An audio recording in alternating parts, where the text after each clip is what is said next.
एक रात का सफ़र। अमित और रवि दोनों दोस्त थे।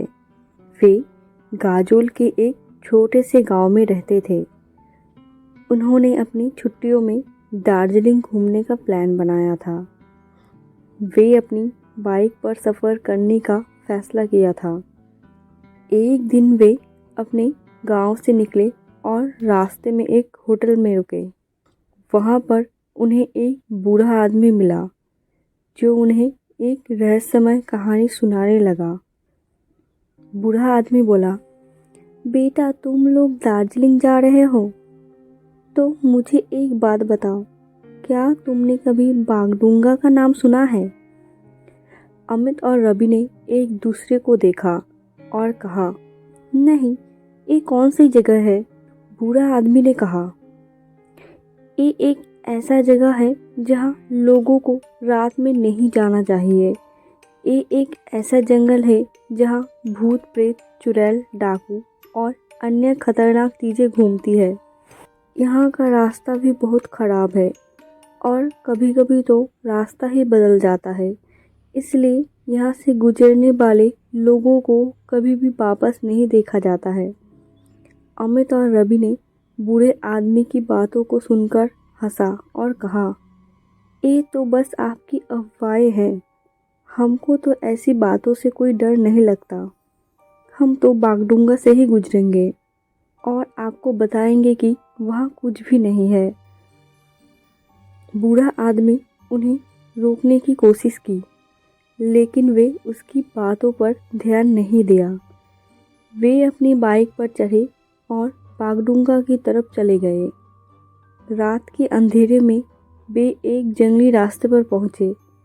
वहाँ पर कोई आवाज़ नहीं थी, सिवाय जंगल की हवा और जानवरों की आवाज़ के।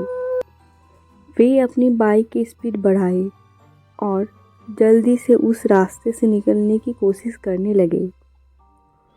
लेकिन जैसे ही वे आगे बढ़े, वे एक अजीब सी चीज़ को देखे। वहाँ पर एक बड़ा सा पत्थर था जिस पर एक लाल रंग का लिखा हुआ था, यहाँ से वापस लौट जाओ या फिर मौत का सामना करो। अमित और रवि ने उस पत्थर को देखकर घबराया, लेकिन वे अपनी हिम्मत नहीं हारे। वे उस पत्थर को नज़रअंदाज करके आगे बढ़े। जैसे ही वे उस पत्थर से आगे गए, वे एक और अजीब सी चीज़ को देखे। वहाँ पर एक बड़ा सा खड़ा हुआ आदमी था जिसका चेहरा नहीं दिख रहा था। वह उनकी तरफ देख रहा था और उसके हाथ में एक बड़ा सा कुल्हाड़ी था।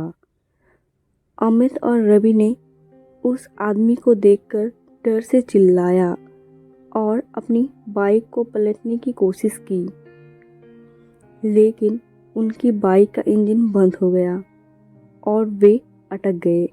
वे उस आदमी से बचने के लिए अपनी बाइक से उतरकर जंगल में भागने की कोशिश की, लेकिन वे जितना भी भागे, वे उस आदमी से दूर नहीं जा पाए। वह उनके पीछे पीछे आता रहा और उसका कुल्हाड़ी उसके सिर के करीब पहुंच गया। अमित और रवि ने आखिरी उम्मीद के तौर पर भगवान का नाम लिया और उन्होंने एक गुफा को देखा। वे उस गुफा में घुस गए और मुंह पर एक पत्थर लगा दिया। वे उम्मीद करने लगे कि वह आदमी उन्हें वहां पर नहीं ढूंढ पाएगा, लेकिन उनकी उम्मीद टूट गई। जब वे गुफा के अंदर क्या था वह देखे, वहां पर एक बड़ा सा चुड़ैल बैठी थी जिसके बाल लंबे, आंखें लाल, नाक तेज और दांत नुकीली थे। वह उनकी तरफ मुस्कुरा रही थी और बोली, आओ आओ मेरे प्यारे मेहमान, मुझे तुम्हारा इंतज़ार था। आज तुम्हारा खाना पकाने का मन है। अमित और रवि ने उस चुड़ैल को देखकर और ज़्यादा डर गया और वे गुफा से बाहर निकलने की कोशिश की, लेकिन वे देर हो गए थे। उस आदमी ने उसका रास्ता रोक लिया था और उसने उनको अपनी कुल्हाड़ी से मार डाला।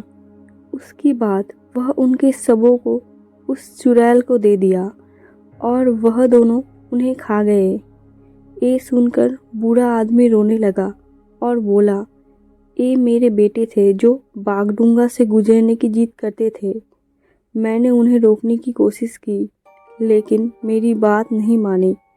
अब वे मुझे छोड़कर चले गए हैं। तो आपको ये कहानी कैसी लगी? अच्छी लगी हो तो लाइक एंड सब्सक्राइब करके मेरा हौसला बढ़ाएं। Thank you.